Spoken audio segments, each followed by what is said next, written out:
우리 시작할까요? 네. 김홍관 선생님이 오시면 시작하겠습니다.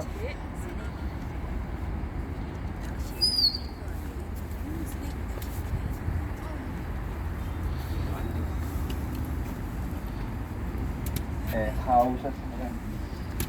휴대폰을 잠깐 놓고 우리 박수를 한번 치면서 또 시작해 보겠습니다. 세게 땀나게 10번을 하나, 둘, 셋, 넷, 다섯, 여섯, 일곱, 여덟, 아홉, 열. 조수기 한번 또 할까요? 이마저 두드리기. 이게 부디는 손톱으로 주우는 거잖아.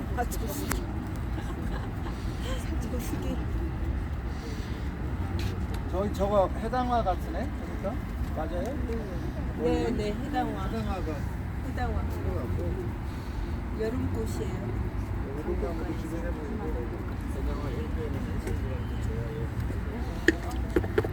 자, 길고 긴 7박 8일의 여정에서 독립운동사는 이제 마무리를 했고, 심양의 또 하나의 우리의 역사와 관련된 게 병자호란인데, 이따가 갈 심양의 천단, 그 천단이 병자호란을 불러오게 하는, 물론 여러 요인이 있었지만 그 중에 하나의 요인이 바로 이 천단에서 있었던 황제 즉위식입니다. 그러니까 그 즉위식장에서 있었던 외교상의 어떤 약간 미숙함, 뭐 당시 신하들은 사상적으로 아니면 자기가 배운 대로 또 신하의 신분이 있고 사신의 그 강직함이 있어야 되니까 그거를 우리가 무조건 비판만 할 수 있는 건 아니고 당연히 그렇게 할 수 있었습니다. 그런데 이제 좀 제가 미숙했다고 표현하는 것은 융통성의 결여인 거죠.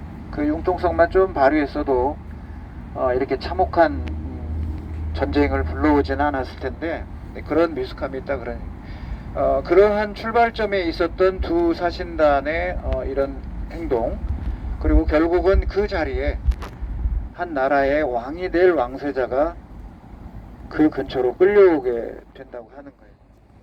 그래서 그 끌려올 때 넘어온 여기를 오리하라고 합니다. 오리하인데 오리가 된다는 뜻이에요. 거리가 10리면은 4km잖아요. 그럼 오리면 2km니까 저기서 여기까지 한 2km 된다고 하는 의미라고 이제 생각하면 되고, 이렇게 잘 뭐 강안들이 이렇게 정리된 게 아니라 예전에는 다 자연스럽게 땅과 연결돼 있었을 거니까 더 멀지 않았겠어요. 근데 이제 좁혀졌다고 봐야 되고, 이곳을 이제 1637년 4월 10일경에 넘게 됩니다. 우리가 갔던 단동의 압록강에 약간 위에 가면 이제 의주가 있는데 그 의주에서 넘어가지고 우적도에서 섬에서 밤을 이제 지내고 건넌 뒤부터 여기까지 오는 동안에 약 11일 정도 걸린 거예요.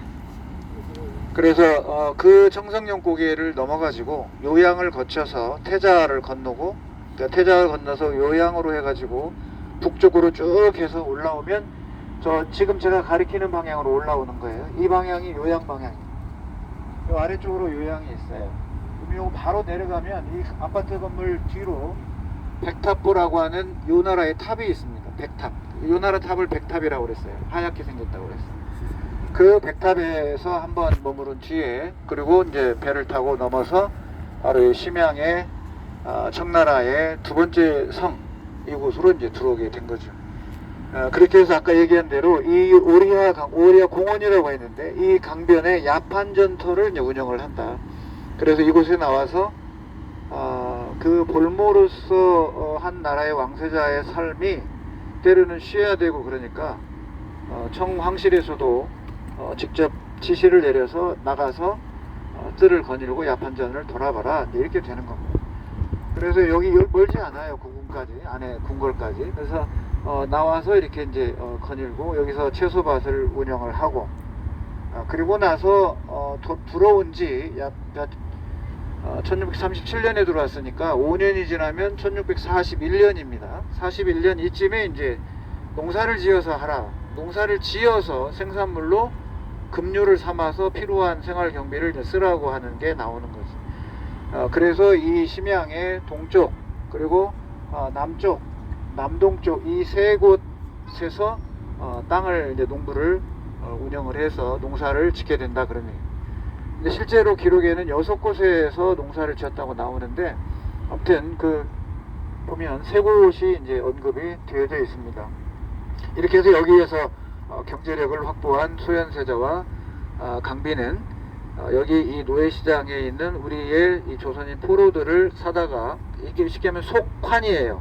속환. 이 속환이라고 합니다. 노예 포로에서 그걸 내는 걸 이제 속환비를 내고 사서 이제 오게 되는 거죠.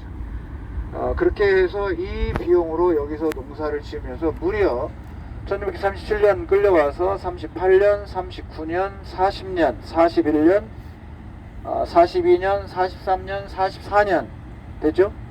그리고 이 44년에 이제 산해관을 거쳐서 명나라의 자금성을 이제 무너뜨리면서 5월경에 5월 후반부 30일경인가 그럴 텐데 자금성에 입성합니다. 소현세자.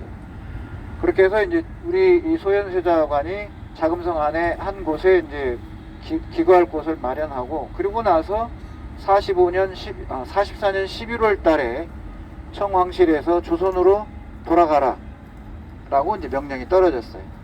그래서 11월 후반부에 귀국길에 올라가지고 2월 달에 수도 서울 한양에 왔고 그 2월에 수도 서울 한양에 온 뒤에 4월 24일 날 죽임을 당할 때까지 그저 2달 그 파란만장한 8, 9년의 삶을 돌아볼 여유도 없이 그 정치적 야욕과 아버지 인조의 그런 매정함에 휘말리면서 결국은 죽을 수밖에 없었던 한 나라의 세자. 어찌 보면 왕세자를 떠나서 가엾죠. 한 삶을 통해서. 그리고 그로 인해서 그 뒤로 부인도 아버지 시아버지한테 죽임을 당해왔고 그 손자들조차도 매몰차게 제주도로 유배를 보내는 인조의 이런 형태. 그러니까 내막이야 더 자세하게 있겠지만 결론적으로 우리가 답을 놓고 보면 너무도 매정했고 잔인했고 무정했다고 해야 되나요? 그렇게 표현해 볼 수가 있을 겁니다. 그 8, 9년의 파란만장한 삶을 이 오리아의 강을 넘으면서 전개되고 언젠가는 내가 이 강을 다시 건너서 조선으로 돌아간 뒤에 새로운 나라를 펼쳐보겠다고 하는 꿈도 하루아침에 물거품이 되고 그리고 그 자금성에서 서양의 천주교 신부였고 천문학을 했던 아담 샤리랑과 교류하고 맺었던 신사고 실학적 사고도 펼칠 시간도 없이 그렇게 매정한 왕에 의해서 세상을 떠나버린 소현세자. 그를 여기서 만나면서 또 하나 한 부류가 있습니다. 바로 사막사도 이 길을 건너옵니다. 그래서 홍익환이 먼저 건너오고 윤직과 오달제는 이제 둘이 같이 해서 아마 넘어왔을 건데 이들이 이곳을 넘어서 일주일 있다가 4월 17일인가 4월 아무튼 그쯤에 서문 밖에서 이슬로 사라집니다. 그 한 사람이 홍익환이 그 병자호란 일어나는 2월에 용골대 마부대의 이 두 주인공 중에 한 명이 이제 왔을 때 저 사신단의 목을 베서 명나라에다가 다 바쳐야 된다 이렇게 주장을 한 거예요. 그러니까 척화신의 대표적인 게 이제 홍익환이 들어갔죠. 물론 여기에는 여러 신하들이 들어가 있어요. 윤황도 들어갔고 그리고 우리가 알고 있는 지천 최명길도 들어갔고 11명을 심양으로 보내자고 했을 때 최명길부터 해서 많이 들어갑니다. 그런데 그 중에 너무 많다고 해서 3명으로 간출해요. 그 간출인 게 당시 평양 서윤이었던 홍익환 그리고 젊은 32살의 윤집 그리고 29살의 오달제 이 세 사람으로 척화신을 이 청나라에 보내는 걸로 최종 결론이 된 거죠. 그래서 이 세 사람은 심양서문 밖에서 다 지조를 보이면서 죽임을 선택합니다. 그래서 홍익환에게는 내가 너희들 말을 통하지 않으니까 글로 써 표현하는데 글을 써요. 그래서 대명 조선국 신하 홍익환은 너희들에게 말한다. 내가 너희들이 9년 전에 맺은 이 종묘화약에서 형제지명을 맺었는데 너희들이 먼저 깼고, 그래서 그건 옳지가 않은 거고, 그러다가 니네가 또 9년 있다가 뭐 대청 선포하면서 황제를 선언했는데, 한 집안의 형제가 의리가 상하면 존재할 수 없는 것이고, 그리고 하늘 아래 2명의 황제는 있을 수가 없는 일이어서 내가 너희 목을 쳐서 명나라로 보내라고 했는데, 그것이, 그 행위가 이렇게 이 집안이 풍비박산나고 한 나라를 위태롭게 만들었으니 나는 죽어도 싸다. 그러니 너희들의 신하가 될 생각은 없으니까 죽여달라. 그러니까 홍타이지가 끌고 온 이유가 있었어요. 그렇게 청을 극렬하게 반대했던 이 척화파들, 주전파들을, 핵심 인물들을 끌고 와서 그들을 포용해서 신하로 삼으면 조선을 그냥 정신적으로 지배할 수 있는 거죠. 그런 의도에서 현장에서 죽이지 않고 끌고 왔는데, 가장 52살인가 53살인 홍익환이 그렇게 거부하면서 죽어갔고, 그 다음에 윤집이나 오달째도 마찬가지. 32살이고 29이고 29의 오달째는 부인 애기가 뱃속에 있었어요. 그래서 마지막 편지를 보냅니다. 미안하다고. 우리가 인연을 맺은 2년도 안 됐는데 내가 돌아갈 기약은 없고, 그러니 뱃속의 아이나 잘 키워달라. 그러고 나서 서문에서 처형당합니다. 이게 이제 사막사의 최후예요. 그러니까 그 외교적 상황에서 척거파들, 주전파들이 택한 이 강경론, 싸워서 끝까지 해서 이 청나라를, 오랑캐들을 무찔러야 한다고 하는 이 생각이 결국은 이 대표되는 사막사의 처형으로서 어찌 보면 주전파, 척화파의 주장이 설득력을 잃게 되는 그런 이유 중 하나입니다. 그래서 그분들이 건넜던 호나가 이곳이, 하나는 이제 왕세자가 걷는 길이고, 또 하나는 당시 집권 사대부 중에 학자이면서 관료이면서 사대부잖아요, 이 세 사람은. 근데 이 세 사람 뒤에는 이 사람들이 잘못한 것도 있지만 당시 조선을 지배했던 성리학적 사고, 황제는 하나여야 된다고 하는 거, 그리고 오랑캐는 금수만도 못하니까 화친하면 안 된다고 하는 거, 이러한 경직된 사고를 가졌던 당시 지휘부, 사대부, 관료, 지식인들의 입장을 한번 보는 거고요. 그리고 아무 죄도 없는 무고한 백성들이 이 수십만이 포로로 끌려가가지고 이따가 갈 노예시장터에서 팔려나갈 때 5월 17일입니다. 소현세자가 도착한 뒤에 약 16일 지나서 청황제는, 자, 우리 청나라 군대가 끌고 온 저 조선 포로들을 전부 집결시켜라. 그래서 남탑 노예시장에 다 풀어놓습니다. 아비규환이 됐죠. 가족들, 형제들, 부모, 자식간들, 이제 팔려나가면 어떻게 했어요? 이제 노예의 삶을 살아야 되니까. 그래서 여기서 팔려간 이 돈을 가지고 청나라 정부는 뭐예요? 명나라를 치는 군자금으로 이제 쓰는 겁니다. 그러니까 부잣집으로도 끌려가고, 어디 철공소로도 끌려가고, 좀 미모가 있는 여인들은 어디 이 만주족의 첩으로 들어가고. 그래서 이 드라마의 연인에 보면 가혹하게 우리 이 조선 여인의 포로들을 다루는 거 나오잖아요. 실제로 그랬어요. 뜨거운 물로 뿌린다든지 이렇게 해서 이 만주족의 부인들이 첩으로 들어온 조선의 여인들을 얼마나 혹독하게 한지는 기록상으로 다 나오는 이야기입니다. 드라마가 허구가 아니라 실제 있었던 걸 배경으로 한다 그럽니다. 그래서 그러한 세 영역에, 하나는 왕이 될 사람이 끌려온 입장, 또 하나는 당시 이 집권 세력이었던 선비들, 관료들, 지식인들의 입장, 주전파를 말합니다. 또 하나는 무고한 백성들, 그들이 끌려와서 이제 뭐가 돼요? 여자들은 환영녀가 되는 거예요. 그 환영녀가 이제 조선 사회의 하나의 사회적 문제가 되는 거죠. 그래서 그 부분은 포로 시장인 이 남탑의 노예 시장 가서 제가 다시 설명을 드리면서, 그 뒤로 있었던 일제 일본군 성노예 하나도 다를 바 없습니다.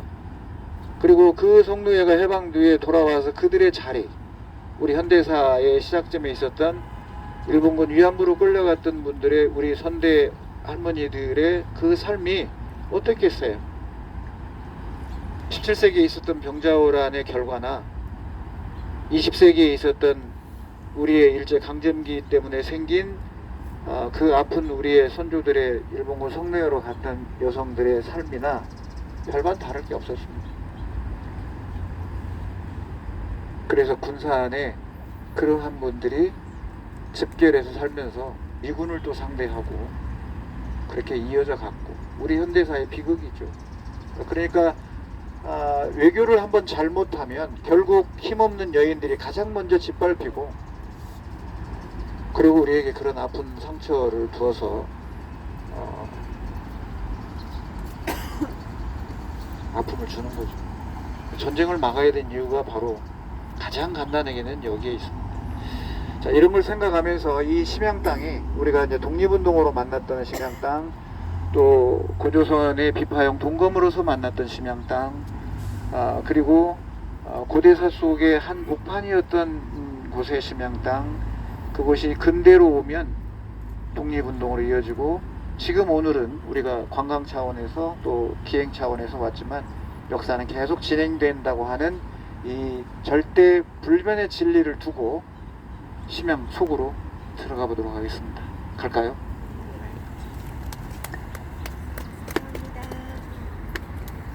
개인 사진들 한번 뒷배경으로.